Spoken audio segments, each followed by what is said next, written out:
다수가 찬성하는 의견이 항상 옳은 것은 아닙니다. 항상 정의인 것도 아닙니다. 아테네에 있었던 유명한 철학자 소크라테스가 독살로 죽게 됩니다. 그때 이 소크라테스의 사형을 판결한 배심원은 501명이었습니다. 그 501명 중에 361명의 찬성으로 소크라테스는 사형을 당했습니다. 이것을 본 플라톤은 다수결이 과연 진리인가 하는 물음을 자신에게 던지게 되는 것입니다. 이상적인 국가론에 심취해 있었던 그가 다수에 대한 회의가 들기 시작한 것입니다. 여러분, 1965년도에 미국은 20만 명 이상의 군인을 베트남에 파병했습니다. 월남 파병했습니다. 그리고 역사상 유례가 없는 융단 폭격을 퍼부었지만은 결국 전쟁은 수치스럽게 미국의 패전이라고 하는 수준으로 매듭지고 말았습니다. 어느 날 뉴욕 타임즈는 병원에서 치료받고 있는 환자들 4명 중에 3명은 베트남 군인이 아니라 마을의 부녀자들이라는 것을 특집 기사로 발표하게 됩니다. 베트콩이라고 하는 이름으로 그들에게 폭격을 퍼부었지만은 무고한 사람들의 희생이 더 많았다는 것이 신문 보도의 정직한 기사였습니다. 이 기사를 보고 충격을 받은 머스트라는 사람이 있습니다. 아니, 미국이 정의의 전쟁이라고 부르짖으며 하고 있는 이 전쟁이 무고한 사람들이 죽어나 잡아지고 있구나. 그래서 그는 이 신문 기사에 충격을 받고 난 다음 백악관 출입구 앞에 1인 시위를 서기 시작했습니다. 우리 한국 사람들은 원조를 좋아하는데 1인 시위의 원조격이 되는 사람입니다. 이 머스트라는 사람. 종이 큰 간판에다가 전쟁을 반대한다. 베트남의 군인의 파병을 반대한다. 존슨 대통령은 속히 전쟁을 끝내라. 이런 글자를 쓴 보드판을 들고 이 머스트 씨는 또 한 손에 촛불을 들고 1인 시위를 하고 있었습니다. 존슨 대통령에게 전쟁을 중단해 줄 것을 맹렬하게 정문으로 들어가는 대통령의 차를 보면서 데모를 하고 있었습니다. 1인 시위라도 방송의 중계를 타면 파괴력이 있는 겁니다, 여러분. 그러나 이 1인 시위라도 계속되고 세월이 가게 되면 매너리즘에 빠지는 거예요. 사람들도 이제 신경이 들어가게 되는 겁니다. 그러나 유난히 비바람이 치는 날 밤에 한 방송 기자가 백악관 앞을 지나가는데 그 비 속에 여전히 이 머스트 씨는 비를 맞으면서 보드판을 들고 반전 1인 시위를 하고 있었습니다. 놀랍지 않습니까? 이 기자는 자기가 취재할 사건이 아니지만은 얼른 차를 스탑하고는 내려서 그 머스트 씨에게 인터뷰를 요청합니다. 머스트 씨, 당신이 밤마다 촛불을 들고 여기 서 있다고 해서 특히나 오늘같이 비바람이 치는 이날 길거리에 아무도 지나가지 않고 그리고 이미 사람들이 잠들고 있는 이 시간에 여기 서 있다고 해서 나라의 정책이 바뀐다고 생각이 됩니까? 안 됐고 불쌍해서 이 기자는 그분에게 말을 걸은 것입니다. 그랬더니 이 사람이 이렇게 얘기하는 겁니다. 천만에요. 저는 나라가 변화되기 된다고 생각하지 않습니다. 저는 나라를 변화시키기 위해서 이런 일을 결코 하는 게 아닙니다. 기자가 너무 호기심이 가는 거예요. 아니, 나라가 변화되지 않기를 원하면서 무슨 이런 시위를 하는가 하고 눈을 동그랗게 뜨니까 나라가 나를 변질시킬까 봐 그렇게 하지 못하도록 내가 스스로 시위를 쓰고 있는 것입니다. 그렇게 답변하고 그 답변에 방송기자가 얼떨떨하고 충격을 받은 거예요. 나라는 변화되지 않을 줄 모르겠지만 나라가 자기를 변화시킬까 봐, 자기를 변질시킬까 봐 자기가 이렇게 서 있는 것이다, 그 말입니다. 1965년도 여름에 수백 명의 사람들이 워싱턴 광장까지 반전 행진을 합니다. 이 1인 시위에 영향을 받은 사람들이 모여들기 시작한 거죠. 그런데 행진에 참석한 사람들은 전쟁을 지지하는 사람들의 야유와 붉은 페인트 세례를 받아야만 되었습니다. 그렇지만 소수였기 때문에 별 영향이 없었던 거예요.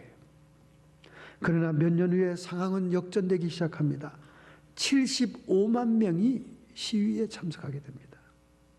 심지어 베트남에 파병되어 작전을 수행하고 있는 병사들까지 참호 속에서, 진치 속에서 총을 고총하고 있으면서 그들은 반전의 표시로 검은 완장을 차고 시위에 참석하고 있었습니다. 한 사람의 1인 시위가 결국 미국이 베트남에서 군인을 철수시키는 데까지 정책의 변화가 왔던 것입니다.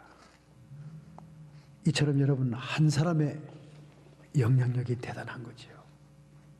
오늘 다윗 임금도 남은 자 한 사람을 찾아냅니다. 사울 왕의 왕과 가문 가운데, 후손 가운데 살아남은 자가 있느냐?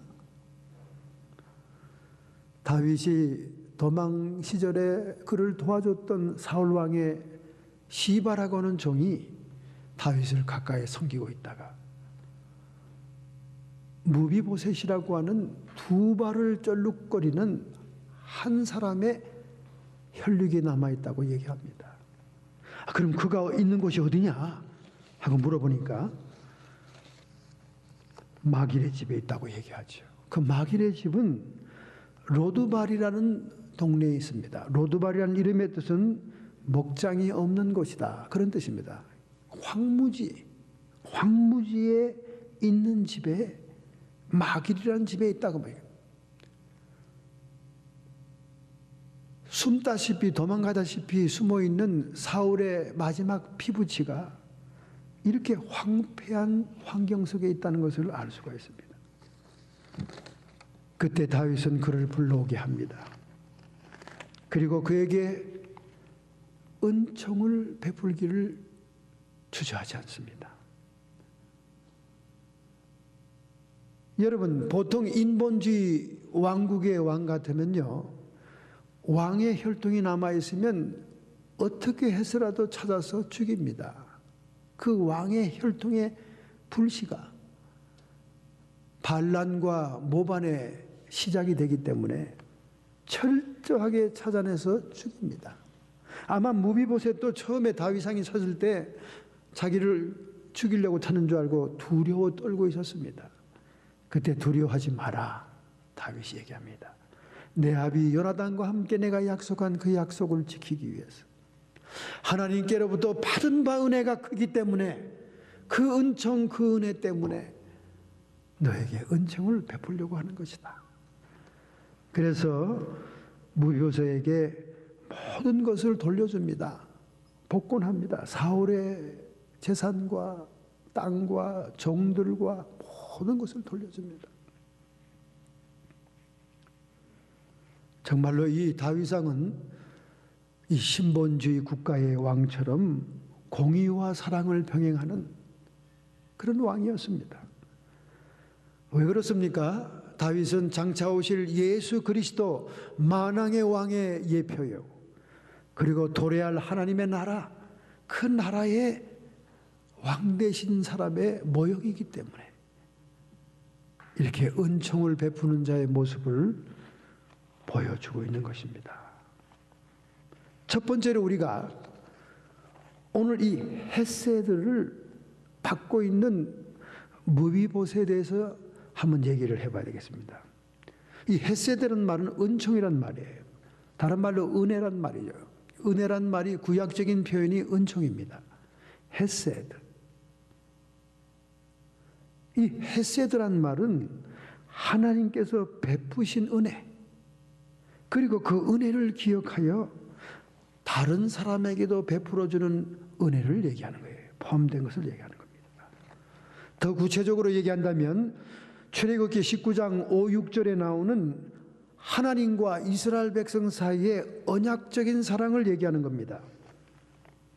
출애굽기 19장 5절 6절 세계가 다 내게 속하였음에 너희가 내 말을 잘 듣고 내 언약을 지키면 너희는 열국 중에서 내 소유가 되겠고 너희가 내게 대하여 제사장 나라가 되며 거룩한 백성이 되리라. 할렐루야.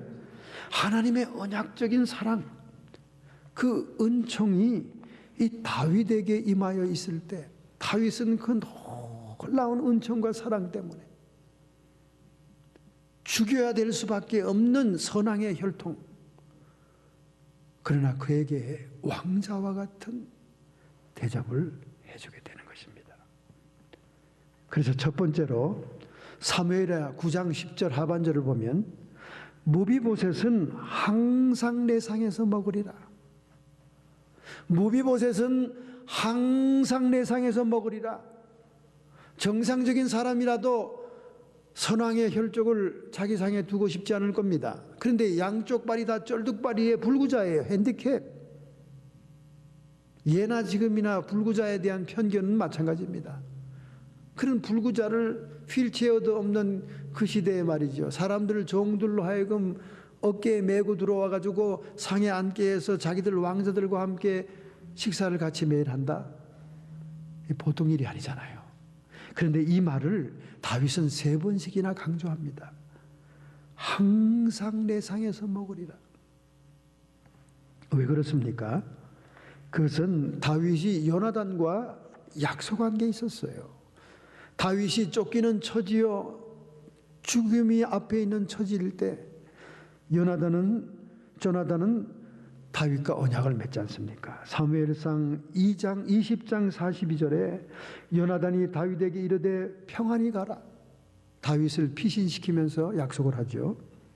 우리 두 사람이 여호와의 이름으로 맹세하여 이르기를 여호와께서 영원히 너와 나 사이에 계시고 내 자손과 내 자손 사이에 계시리라. 친구의 우정의 약속을 합니다. 자기가 위급하고 어려웠을 때, 비참한 처지였을 때 왕자의 신분과 위치로서 자기에게 사랑을 베풀고 약속했던 그 약속을 기억하고 그 의리를 지키는 모습을 우리가 볼 수 있는 거예요. 그래서 그 남은 자 무비보셋을 찾았습니다. 한 사람의 피부질을 찾았습니다. 두 발이 불구자인 사람입니다. 이 무비보셋이 왜 불구자가 됐습니까? 사무엘하 4장 4절에 그 원인이 나옵니다. 사울의 아들 요나단에게는 쩔룩발이 아들 하나가 있으니 이름은 무비보셋이라. 전에 사울과 요나단의 죽음의 소식이 이스라엘에서 올 때 그 나이가 5살이었는데 할아버지와 아버지가 전사할 때 무비보셋은 5살이었다는 거예요. 그 유모가 안고 이제 곧 아비가 죽고 왕자가 죽었으니까 이제 국가가 완전히 바뀔 것을 알고 이 어린아이가 죽게 될 걸 알고 유모가 그를 안고 도망을 합니다. 살려내려고. 유모는 그 무비보셋이 자기 자식보다 더 귀하지 않습니까? 급히 도망함으로 막 허둥지둥 막 급해서 도망하니까 왜? 이제 금방 들이닥칠 거니까. 보통 왕들은 다 그렇게 합니다. 선왕의 혈족을 남겨두질 않아요. 도망하니까 그만 아이가 떨어졌어요. 땅에. 급해서 막 서두르는 바람에 떨어져 가지고 절개되었더라. 어린 유아 5살짜리가 떨어져서 충격을 받아서 2다리가 절단이 난 거죠. 그 쩔룩바리가 된 거예요. 그러면 이 남은 자에게 다윗은 무엇을 회복해 주었습니까? 첫째는 신분을 회복해 줍니다. 왕자처럼 대접해 줘요. 내 상에서 먹으리라 3번씩이나 얘기한다는 것은 왕자의 대접해 주겠다는 거예요. 보통 일이 아니죠, 여러분. 보통 일이 아닙니다. 로마서 5장 17절 한 사람이 범죄를 인하여 사망이 그 한 사람으로 말미암아 왕노를 하였은즉 더욱 은혜와 의의 선물을 넘치게 받은 자들이 한 분 예수 그리스도로 말미암아 생명 안에서 왕노릇하리로다. 오늘 여러분과 저는요, 하나님 앞에서 2다리가 절단난 쫄룩바리와 같은 인생이에요. 우리는 심판받은 인생입니다. 우리가 가는 앞길에는요, 가시와 엉겅퀴가 나고요, 정령 죽으리라 죽을 것이고요, 우리의 인생은 쫄룩바리와 같은 거예요. 한 사람 아담으로 말미암아 그 죄가 들어왔지만, 그래 사망이 왕노릇하고 있지만은 이제 예수 그리스도 한 사람을 통해 우리가 생명 안에서 왕노릇할 것이다. 할렐루야. 무비보셋처럼 우리가 왕자의 신분, 하나님의 자녀의 신분이 회복됐다는 거예요. 이것을 오늘 말씀이 우리에게 보여주고 있는 것입니다. 2번째 회복된 게 뭘까요? 소유가 회복됐습니다. 유산 상속이 이루어졌다는 거예요. 보통 인본주의 왕국가 되면 선왕의 모든 재산은 후속왕이 다 차지하는 겁니다. 다 차지하는 거예요. 그런데 다윗은 사울 왕의 모든 재산을 무비보셋에게 돌려주겠다는 겁니다. 로마서 11장 36절 이는 만물이 주에게서 나오고 주로 말미암아 주에게로 돌아가매니라. 영광이 그에게 세세에 있으리로다. 아담의 타락으로 인하여 창세기 1장 27절에 하나님이 남자와 여자를 지으시고 주어진 원축복, 오리지널 브레이싱이 다 마귀에게 뺏겼는데 예수 그리스도가 하늘과 땅의 권세를 회복합니다. 할렐루야. 땅의 권세만 회복해 준 게 아니에요. 창세기 1장 27절은 땅의 권세를 주로 얘기하고 있는 건데 하늘의 권세까지도 회복해서 우리 하나님의 자녀들에게 돌려주고 있다는 거예요. 할렐루야. 만물이 다 주 안에 있다. 그래서 여러분, 돈을 사랑함이 일만하게 뿌리예요. 돈을 따라가는 자는 신앙이 파손되느니라. 디모데전서에 있습니다. 그러니까 우리 믿음의 반대말은 불신이 아닙니다. 믿음의 반대말은 현실적으로 돈이에요. 오늘 여러분과 제가 하나님보다 돈이 더 귀하고 돈이 더 우선순위이면 이미 신앙은 떠난 거예요. 뭐 신앙 있는 체 하지 마세요. 뭐 하나님 사랑한다고 그런 말 하지 말아요. 입에 침인도 안 바르고. 여러분이 돈이 더 귀하고 돈이 더 우선순위면 이미 신앙에서 떠난 겁니다. 성경이 그렇게 말하는 거예요. 믿음에 파손되었느니라. 왜? 모든 만물이 주께 있고 하늘과 땅의 권세가 우리 주님으로 말미암아 회복됐는데 뭘 그렇게 물질인 돈에 목숨을 거냐고 말이죠. 로마서 8장 17절에 성령께서 오늘 여러분들에게 말씀합니다.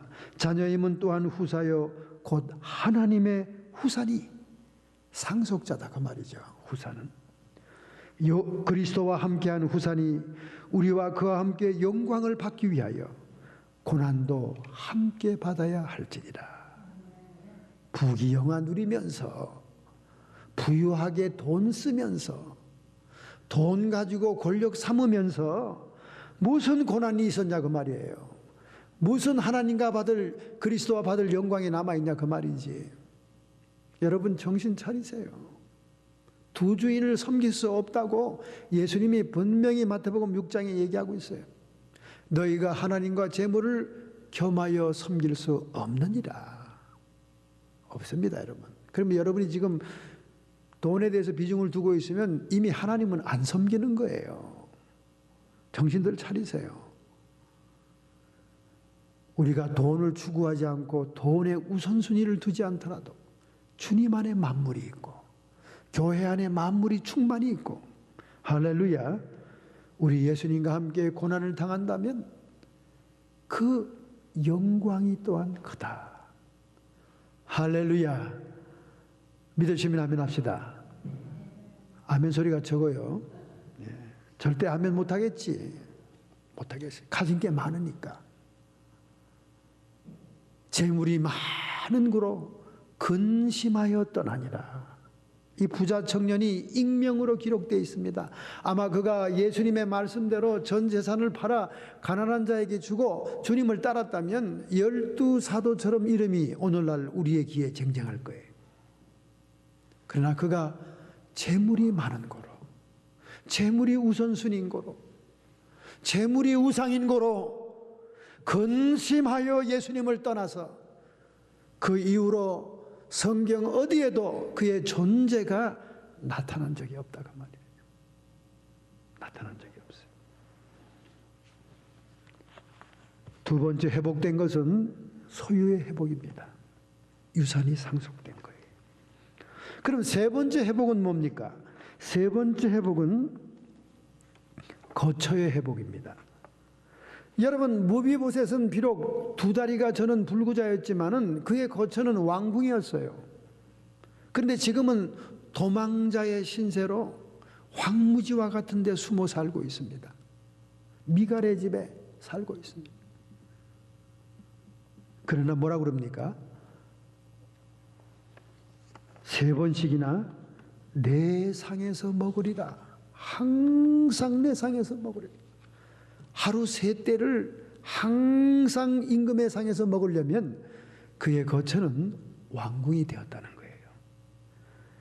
다윗의 자녀들처럼 왕자 대접을 받아 왕궁이 거처가 됐다는 것입니다. 할렐루야. 오늘 여러분과 제가 살고 있는 이 집이 우리의 거처가 아닙니다. 콘도가, 포플렉스가, 싱글 하우스가, 노인 아파트가 여러분과 나의 거처가 아니에요. 여러분과 나의 거처는 어디입니까? 요한복음 14장 2절 3절 예수님께서 오늘 여러분에게 말씀합니다. 내 아버지 집에 거할 곳이 많도다. 내가 너희를 위하여 처소를 예비하러 가노니 가서 너희를 위하여 처소를 예비하면 내가 다시 와서 너희를 내게로 영접하여 나 있는 곳에 너희도 있게 하리라. 할렐루야. 이 말씀이 여러분 감감하게 들리죠? 이 말씀이 여러분 막막하게 들리죠? 이 말씀이 무슨 꿈 얘기하는 소리처럼 들리죠? 이것이 곧 우리의 현실로 닥칩니다. 지금 우리가 살고 있는 이 지상의 집들은 우리의 거처가 아니에요. 예수님께서 나를 위해 지어줄 하늘의 집들이 우리의 집이 되는 거예요. 할렐루야. 이 집을 놓고 여러 가지 재미있는 얘기가 많잖아요. 그죠? 우리가 이 땅에서 하나님 나라 영광을 위해 주님을 위해 희생하고 봉사하고 섬긴 것들이 많으면 많을수록 자제가 되어서 하늘나라에 천사들이 부지런히 집을 짓고 있더라. 천국 갔다 온 사람들 간증 아닙니까? 어떤 형태, 어떠한 모습인지 모르겠지만 우리가 아메리칸 드림을 이루었을 때 처음 가졌던 그 집보다 못하겠습니까? 그 집보다 못하겠어요. 상상할 수 없는 우리 주님이 우리를 위해 지어주신 너무나 아름다운 거처들이 기다리고 있다는 거예요. 제가 실제로 기도하다가 그 천국의 입구로부터 쫙 들어가면서 이렇게 보니까 정말 아름다운 집들이 있더라고요. 정말 아름다워. 그리고 얼마나 꽃들이 만발하고 향기가 진동하는지요. 어느 도시, 어느 마을도 그렇게 아름다울 수가 없더라고요. 거처가 회복되는 겁니다. 여러분과 저는 이 무비보셋처럼 두 다리를 가지고 있지만 움직일 수 없는 무일익한 존재예요. 하나님의 불가항력적인 은혜가 아니면 구원에 들어설 수 없는 원죄를 가진 죄인이요 심판받은 죄인이지만 우리 주님께서 신분을 회복시켜 주시고 소유를 회복시켜 주시고 거처를 회복시켜 주신 것입니다. 할렐루야. 에베소서 2장 8절에 말씀합니다. 너희가 그 은혜를 인하여 믿음으로 말미암아 구원을 얻었나니 이것이 너희에게서 난 것이 아니요 하나님의 선물이라. 할렐루야. 하나님 영광 받으시기를 감사드립니다.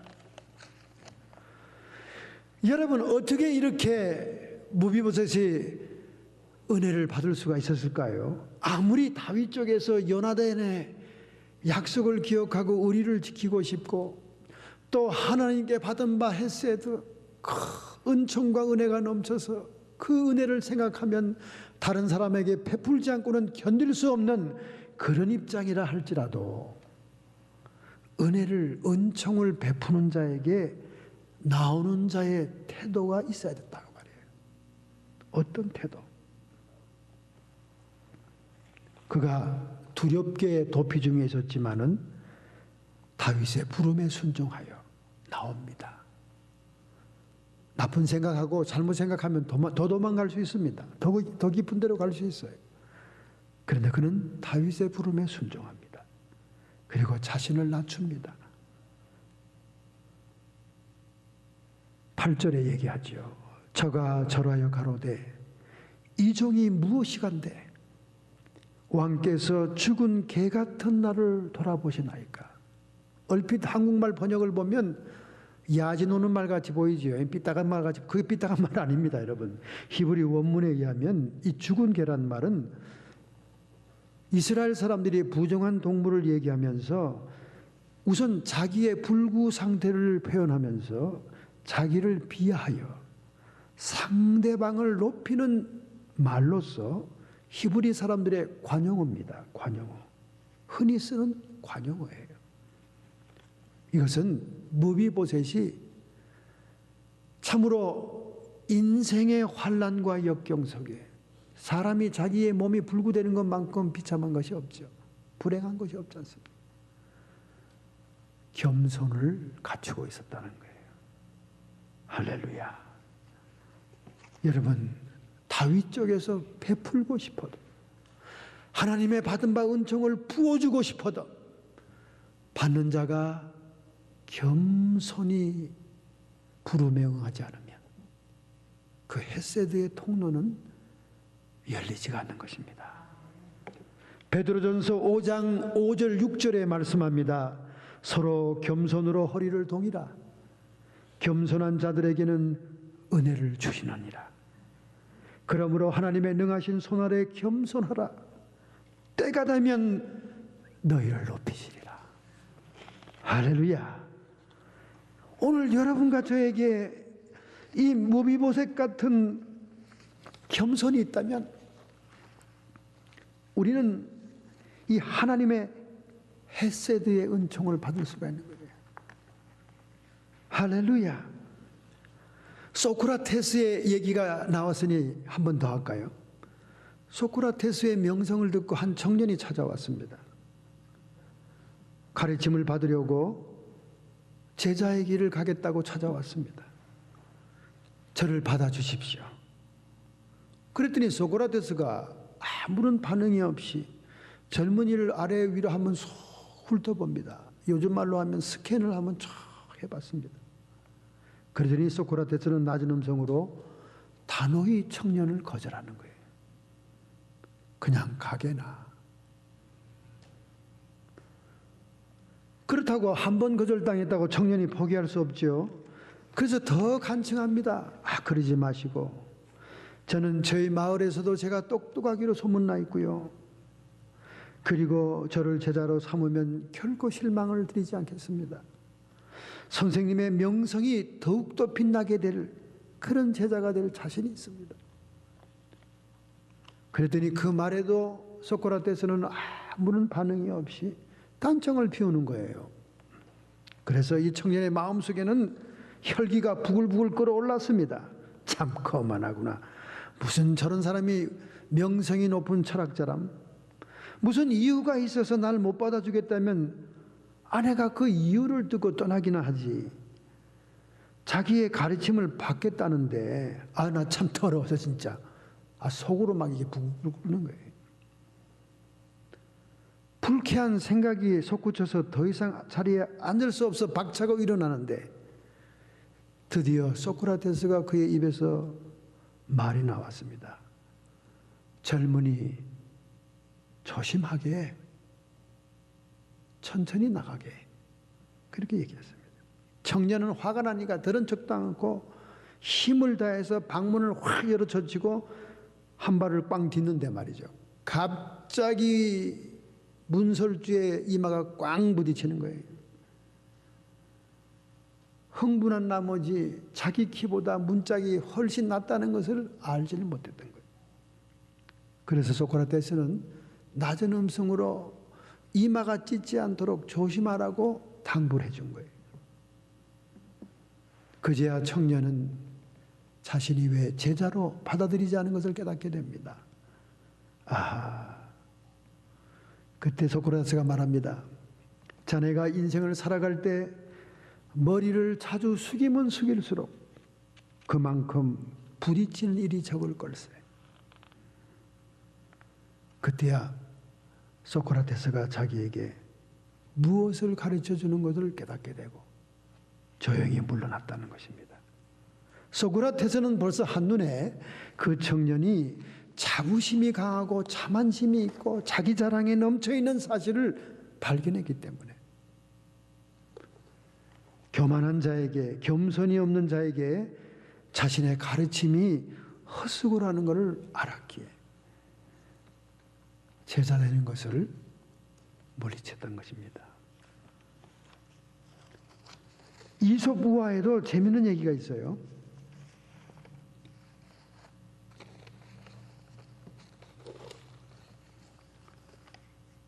사자가 동굴에서 죽을 날만 기다립니다. 그런데 갑자기 평소에 먹던 사슴고기 중에 심장이 먹고 싶었어요. 죽을 때가 되면 먹고 싶은 음식이 많아져요. 그런데 이 사자에게 항상 아첨하면서 들락거리는 여우 한 마리가 있었거든요. 그 거슴스레한 눈으로 사자가 여우를 바라보면서 이보게, 나에게 그렇게 비유를 맞추고 싶나? 내 마음에 들고 싶어? 여우가 막 꼬리를 흔들면서 그렇다고 그러니까, 그러면 사슴 한 마리 잡아와. 내가 지금 참 심장이 먹고 싶어. 그랬더니 여우가 알았습니다. 그거면 사자님의 마음이 흡족하겠습니까? 그렇다는 거예요. 드디어 사슴이 물가를 거닐고 있는 곳에 가서 여우가 깍듯하게 예우를 갖추고는 어깨를 으쓱거리면서 얘기를 했습니다. 머리를 조아리면서 얘기했습니다. 다름이 아니오라, 우리의 왕이신 사자님께서 지금 병들어 누워 있습니다. 그래서 사자님께서는 뒤를 이을 왕으로 사슴님을 점찍은 것 같습니다. 사실 곰은 너무 미련하고요, 호랑이는 너무 싸납잖아요. 뱀은 또 징그럽지 않습니까? 그런데 사슴님은 오래오래 잘 사시고 외모가 출중하시며 우아한 뿔로는 모든 짐승들을 적들로부터 보호해줄 수 있는 품위가 있지 않습니까? 그래서 아마 우리 사자님께서 왕의 후계자로 삼은 것 같습니다. 그러니까 그 사슴이 그 말을 듣고는 어깨가 으쓱한 거예요. 뿔이 또 한층 더 아름답게 보이도록 머리를 갸우뚱하는 겁니다. 그래? 사슴은 기가 솔깃해졌어요. 점잖은 제하면서 거드름을 핍니다. 아니, 사자님이 나를 그렇게 생각해 주시다니 황공하긴 하구만. 그럼 우리 한번 어떻게 가봅시다. 그 드디어 야근 여우를 따라 사자 동굴에 갑니다. 동굴 근처에 가자마자 성급한 사자가 사슴을 낚고채기 위해서 확 달아드는데 그만 사슴의 기가 물렸습니다. 피하니까 기가 찢어졌어요.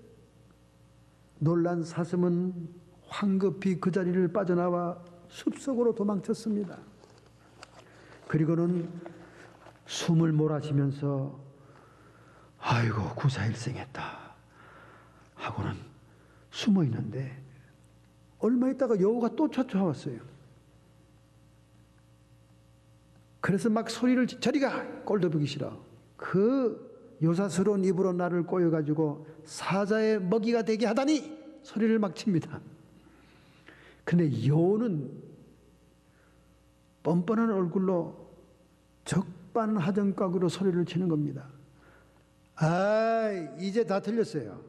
아니 그렇게 성급해서야 어떡합니까? 왕위 계승 문제를 애들하고 의논할 수 있어요? 그리고 왕위 계승 문제가 무슨 장난입니까 애들? 호랑이가 이 사실을 알면 사슴을 가만두겠어요? 곰이 알면 가만두겠냐고요? 뱀은 알면 또 가만두겠습니까? 사자님께서 왕위 계승의 문제를 논의하기 위해서 귀에다가 탁 속삭이려고 소근거리는데 그새를 못 참고 도망가시면 어쩝니까? 에이, 사자가 이제 노여워하시니 다 틀린 거예요. 여우가 또 이렇게 농간을 핍니다. 그때 사슴이 그럼 나하고 왕위 문제를 논의하기 위해서 귀를 입에다 댄 거구만. 아이고야, 내가 참 사자님 마음을 모르고 이렇게 성급하게 도망왔네요. 용서를 빌어야겠습니다. 혹 나를 지목한 걸 변경하진 않았겠지요. 그때 여우는 마지못한 듯이 대답합니다. 지금이라도 늦지 않았어요. 가서 용서를 빌고 잘 은혜를 해봅시다. 그럼 갑시다. 그래서 사슴이 또 따라 나섰어요. 그래서 드디어 사슴은 사자동굴 깊숙한 곳에 들어갔습니다. 그리고는 영영 나오지 못했더라 하는 것이 이솝 우화의 얘기입니다. 얼마나 이 그로지아에 놓여 있던 이솝은 지혜로운지요. 인간 세상에 자기를 과시하고 교만한 사슴의 모습을 이용하는 여우의 교활함, 그리고 그 욕심 때문에 사자동굴까지 들어갔다가 영영이 나오지 못하는 사슴의 모습을 우리가 볼 수 있는 것입니다. 여러분과 제가 하나님의 은총을 받을 수 있는 통로, 헤세드의 통로는 겸손인 줄로 믿습니다. 할렐루야. 두 번째, 사무엘하 10장 4절입니다. 사무엘하 10장 4절을 보면 이런 말씀이 기록되어 있어요. 이에 한운이 다윗의 신복들을 잡아 그 수염 절반을 깎고 그 의복의 중동 볼기까지 자르고 돌려보내매 혹이 이 일을 다윗에게 고하니라. 그 사람들이 크게 부끄러워하므로 왕이 저희를 맞으러 보내어 이르기를 너희는 수염이 자라기까지 여리고에 머물다가 돌아오라 하니라. 바로 이웃의 암몬이라는 나라에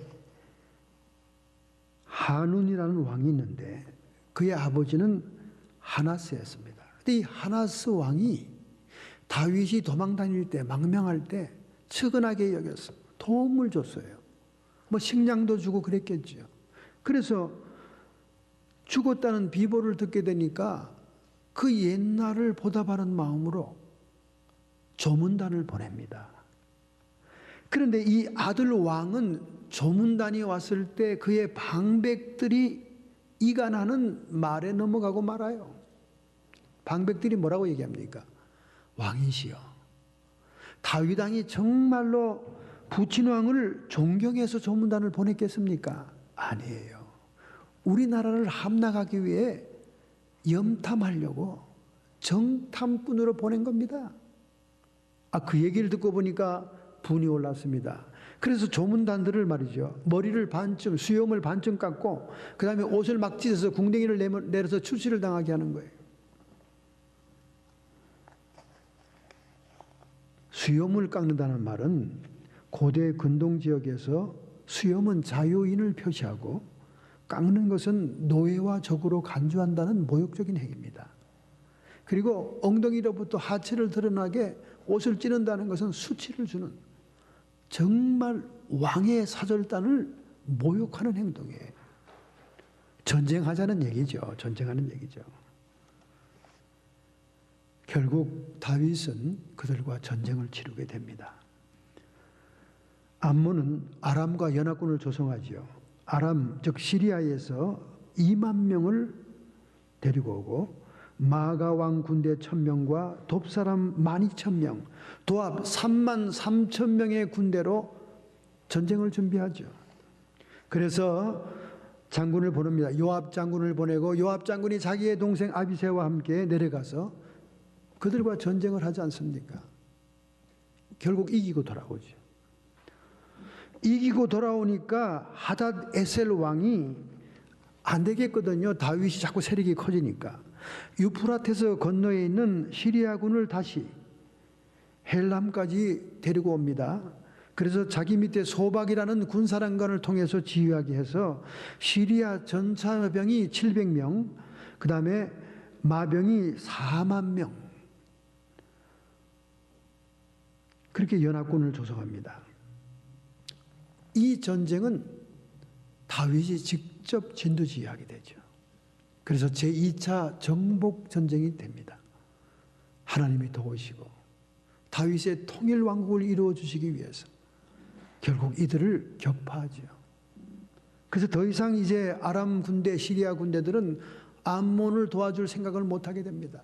완전히 격파돼서 다윗에게 조공을 바치는 신세가 되었어요. 종의 국가가 되고 말았습니다.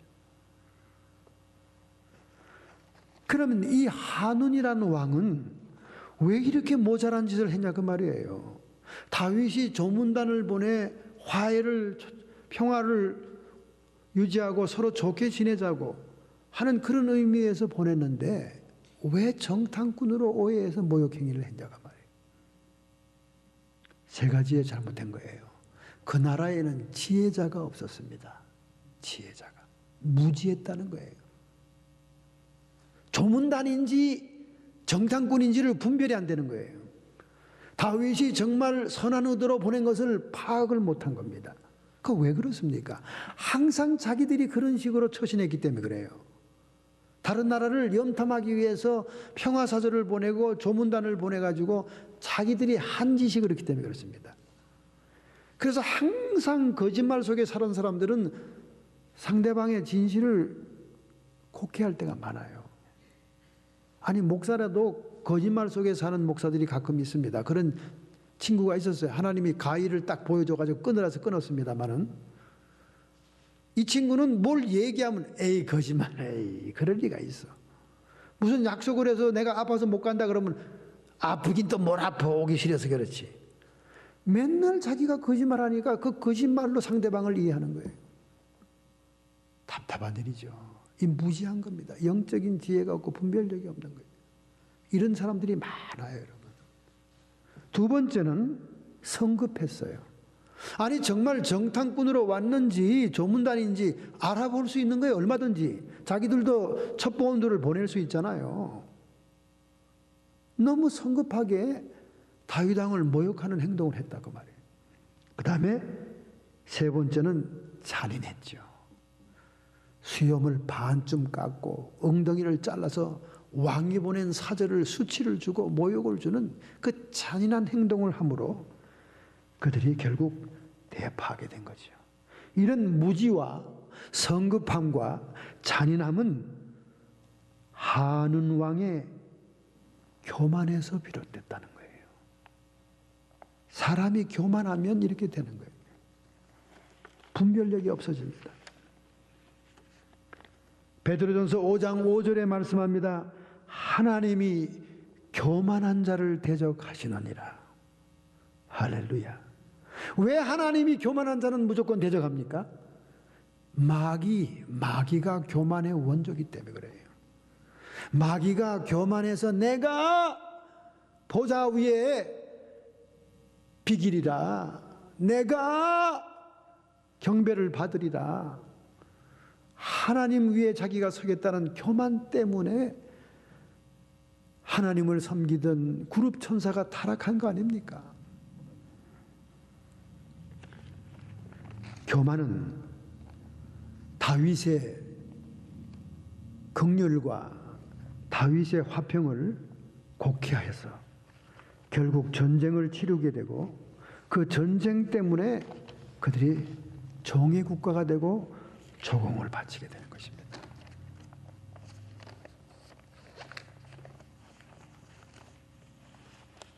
여러분, 지금 유럽은 기독교의 위기입니다. 유럽 같은 상태를 포스트 크리스찬이트라고 그래요. 후 기독교 문화라고 합니다. 기독교가 한번 휩쓸고 지나갔다가 말이죠. 2001년도에 스위스 제네바시에 있는 생피에르 교회에서, 제네바시에 있는 생피에르 교회는 어떤 교회냐? 장 칼뱅이 제네바시를 성시화하면서 개혁을 완성했던 성스러운 교회죠. 제가 제네바에 갔을 때 그 교회에 가는 것이 얼마나 가슴이 설렌지 모릅니다. 그 생피에르 교회로 올라가는 골목길로 올라가서, 교회가 자그마해요. 보통 200명 정도 모이는 교회입니다. 200명에서 300명. 자그마한 우리 여기 요 정도 됩니다. 그리고 강대상도 요거보다 조금 더 커요. 요만큼 1.5배. 그리고 이게 판파 네모 직사각형이에요. 평생을 장 칼뱅이 거기서 복음을 증거했던 자리니 얼마나 목사로서, 개혁주의 목사로서, 개신교 목사로서 가고 싶은 장소입니까? 저도 올라가 봤어요. 이렇게 서봤습니다. 만져봤어요. 예? 역사적인 장소가 아닙니까? 한마디로 우리 개혁주의 교회의 자존심인 교회죠. 그 교회에서 2001년도에 5,000명이 모이는 사건이 일어났습니다. 평소 주일 예배 200명 모이는 교회에 5,000명이 모였어요. 제네바시의 사람들이 거의 다 모일 사람만 다 모였다고 볼 수 있는 거예요. 그날은 교회 사람들이 다 못 들어오니까 바깥에 스피커를 걸고 야외까지 사람이 꽉 들어찼습니다. 누가 왔길래? 티베트 불교의 달라이 라마가 왔을 때 사람들이 꽉 들어찼어요. 제가 이해할 수 없는 것은, 제가 다녀온 그 강대상에 티벳의 중이 왜 섭니까? 그것도 진짜 중이 아니고 정치인에 더 가까운 달라이 라마가 왜 강대상에 서요? 그런데 그 강대상에 서가지고 5,000명이 되는 역사상 가장 많은 사람이 집회에 참석했으니, 이 유럽의 위기라는 것은 우리의 상상을 초월합니다. 유럽은 전 세계에서 기독교가 성장하지 않은 유일한 대륙입니다. 유럽 교인들의 주일 출석 평균은 3%에 불과합니다.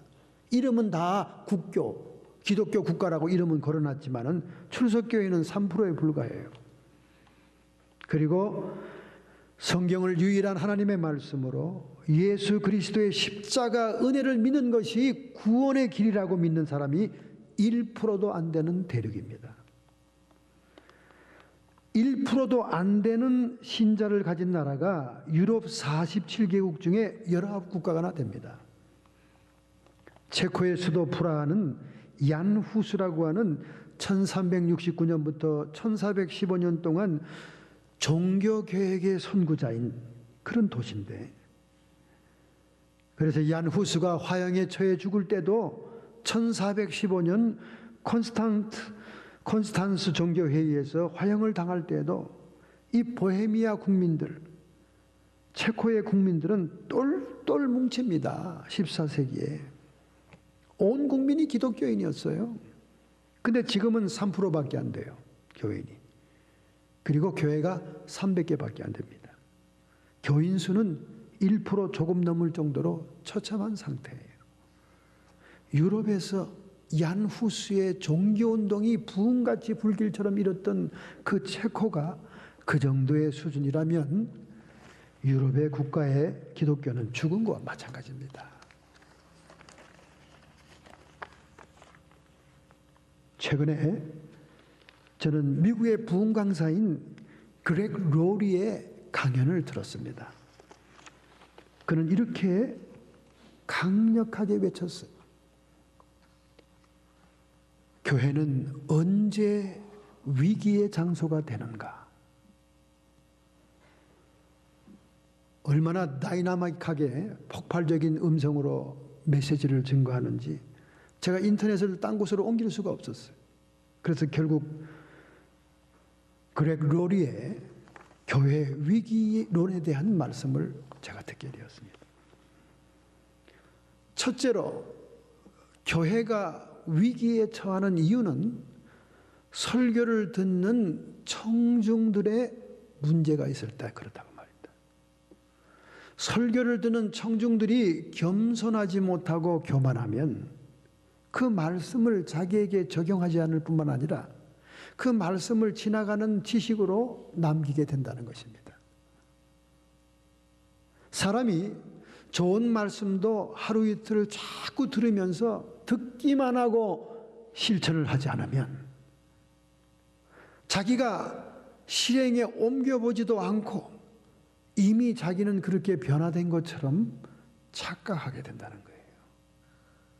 그러니 얼마나 자기를 과신하는 신앙이 되고 자기가 된 줄로 아는 신앙인이 되겠냐고 말이죠. 점점 목은 굳어진다는 거예요. 이런 청중이 있는 교회는 그 교회는 위험한 장소로 변한다.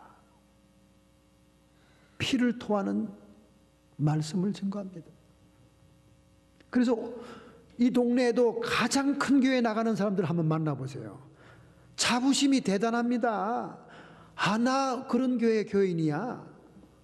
그런 교회 교인 중에 모범적인 신자는 10%에 불과할 거예요. 나머지 90%는 다 들러리처럼 드나드는 신자들일 것입니다.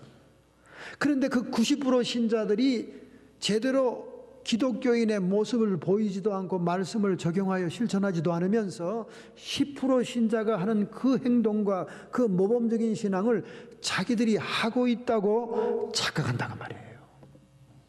그것이 일반화될 때 교회는 위기의 장소, 위험한 장소가 된다. 오늘 그런 성도들이 너무나 많다는 겁니다. 자기는 이런 교회 나가. 이런 교회. 교회에 대한 프라이드와 자부심은 엄청난데 그들의 삶의 모습은 전혀 기독교인이 아니라는 거예요.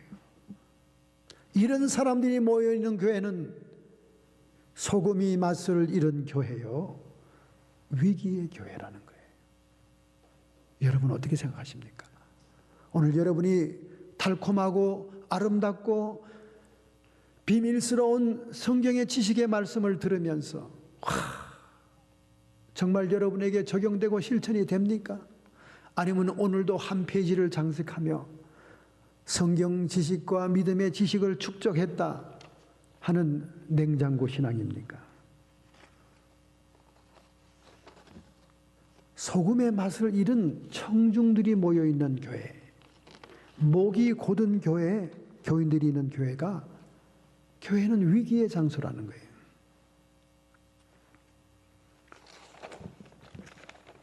그렉 로리는 평신도들만 책망하는 게 아닙니다. 그는 또 말하기를 빛도 순결하고 순수해야 된다는 거예요. 소금만 맛을 잃은 게 아니라 빛도 탁하다는 거예요. 빛도 불확실하다는 겁니다. 빛도 타락됐다는 것입니다. 저는 미국에 이민 와서 이민 목회를 하면서 참으로 좋은 많은 유익한 것을 찾았습니다. 체코 프라하의 베들레헴 교회 목사였던 얀 후스, 종교교회의 선교자, 1415년에 화형을 당했던 그 현장에 갔을 때 눈물을 흘렸습니다. 그는 죽으면서 앞으로 100년 후에 나는 고니와 같은 존재지만 백조와 같은 존재가 일어날 텐데 아무도 그를 넘어뜨리지 못할 것이니라. 마르틴 루터에 대한 예언을 하고 죽습니다. 체코 프라하의 얀 후스는 종교개혁의 선구자였습니다.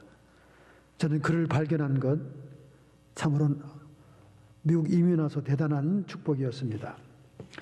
그 다음에 독일의 바트볼의 무름하르트, 칼바르트의 멘토가 되는 무름하르트 목사님 부자를 발견한 것. 이거 참 대단한 발전이었습니다. 그리고 다시 마르틴 루터를 재발견한 것. 제가 이민 와서 신학 공부를 다시 하면서 이 발견한 이 놀라운 역사적인 신앙의 전통을 저는 참 기쁘게 생각합니다.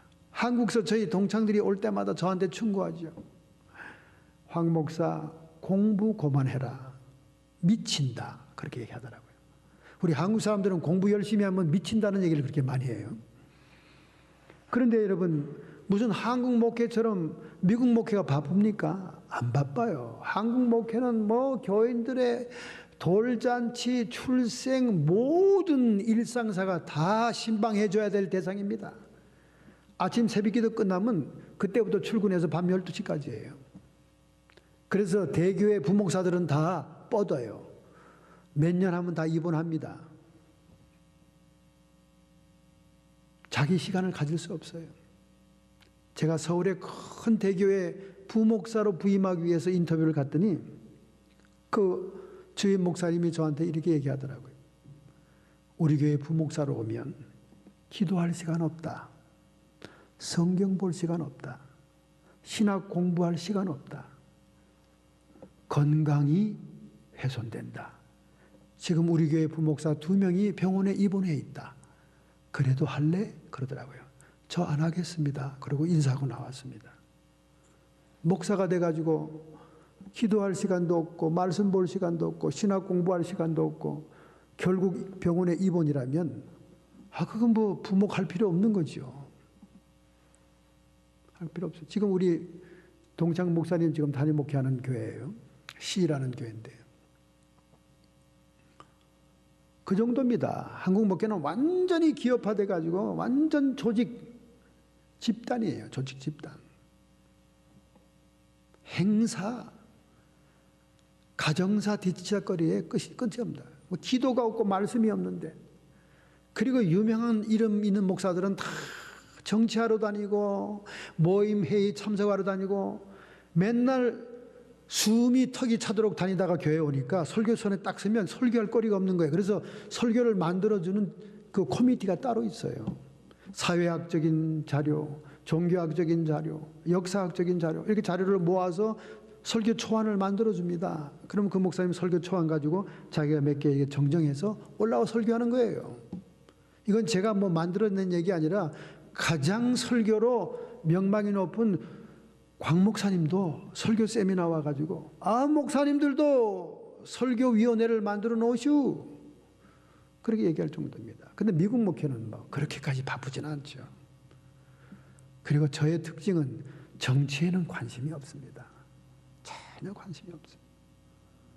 제가 미국 이민 와서 너무 감사한 것은 교단의 시야를 높인 거예요. 우리 한국 목사님들은 자기 모교단 떠나면 죽는 줄 알아요. 운물 안의 개구리처럼 그냥 다음에 누가 부총회장 되고 누가 총회장 되고 누구 라인에 지금 내가 서 있고 영포 라인이냐 뭐냐 정치의 신경이 그냥 곤두서 가지고 다방으로 뭐로 어디로 모이고 뭉치고 사우나 가고 목욕탕 가고 수안보 온천 가고 끼리끼리 뭉치기에 정신없어요. 그래서 그냥 그 자기 교단 안에 그 정치 상황 안에 꽉 들어박혀서 그거 떠나면 죽는 줄 압니다. 운물 안의 개구리예요. 그래서 미국에 와보니까 루터교회 같은 교회는요 모든 개신교회는 다 자기 교회예요. 형제교회. 왜 그런 줄 알아요? 마르틴 루터의 종교개혁에 의해서 생긴 개신교회들이니까 다 자기 새끼들처럼 품어요. 그래서 그냥 다 빌려주고 다 하는 겁니다. 교단의 시야를 넓힌 거예요. 눈이 확 떠지더라고요. 태어날 때부터 모교단에 있고 모교에 있다 보니까 운물 안의 개구리였어요. 신학 공부의 바다에 뛰어들어서 그냥 지나가는 가로등처럼 봤던 교회사들 이런 것들이 깊이 들어가면서 영성의 전통과 신학의 전통을 공부하니까 얼마나 기쁨과 희열이 있는지, 이민 목회에 쓸쓸하고 외롭고 이런 가운데서도 정말 영적인 유익이 있었다는 거예요. 할렐루야. 빛도 순수해야 됩니다, 여러분. 빛도 강렬해야 돼요. 그렇지 않으면 교회가 위기의 장소가 됩니다.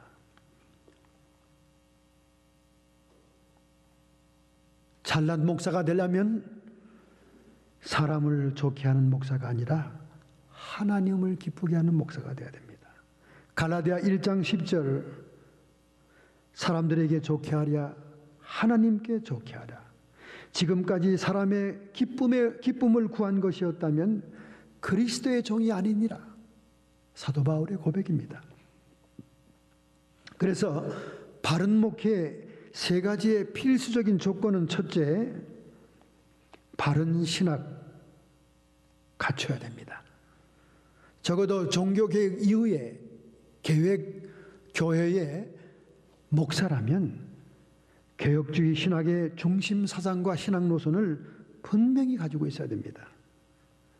오직 하나님께 영광, 솔라 데오 글로리아, 오직 그리스도, 솔라 크리스토, 오직 말씀, 솔라 스크립추라, 오직 믿음, 솔라 피데, 오직 은혜, 솔라 그라티아.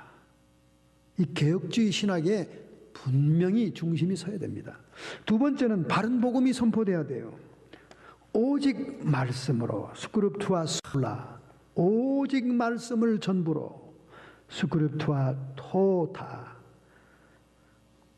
캐리그마 선포와 디다케 가르침이라는 두 축이 분명해야 됩니다. 하나님의 말씀 선포, 하나님의 말씀의 가르침. 잔 칼뱅이 위대한 것은 성경의 최고의 증거는 성령의 조명이 있어야 된다고 강조한 것과, 그리고 그의 도구마와 그의 모든 교리를 철저하게 성경 말씀 위에 세운 것입니다.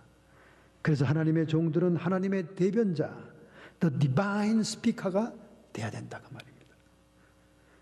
세 번째는 자기 개인에게 바른 신앙 고백이 있어야 됩니다. 주님은 내 구주시고, 그리고 그리스도의 자녀로서, 그리스도의 존귀한 종으로서 자신에게 내적인 선언과 성실한 고백이 있어야 됩니다. 그렇지 않고는 모든 신학과 복음이 타자의 신학이요 타자의 복음입니다. 자기의 신앙 고백이 분명해야 된다는 거죠. 그래서 무슨 목적을 두고 목회를 하는 것이 아니라 하나님의 뜻을 찾아 하는 목회가 되어야 됩니다. 할렐루야. 자신의 야망과 욕심을 이루기 위한 목적, 자신의 세상의 부귀영화와 출세를 위한 목적, 이런 목적 중심의 삶보다는 하나님의 뜻 중심의 삶이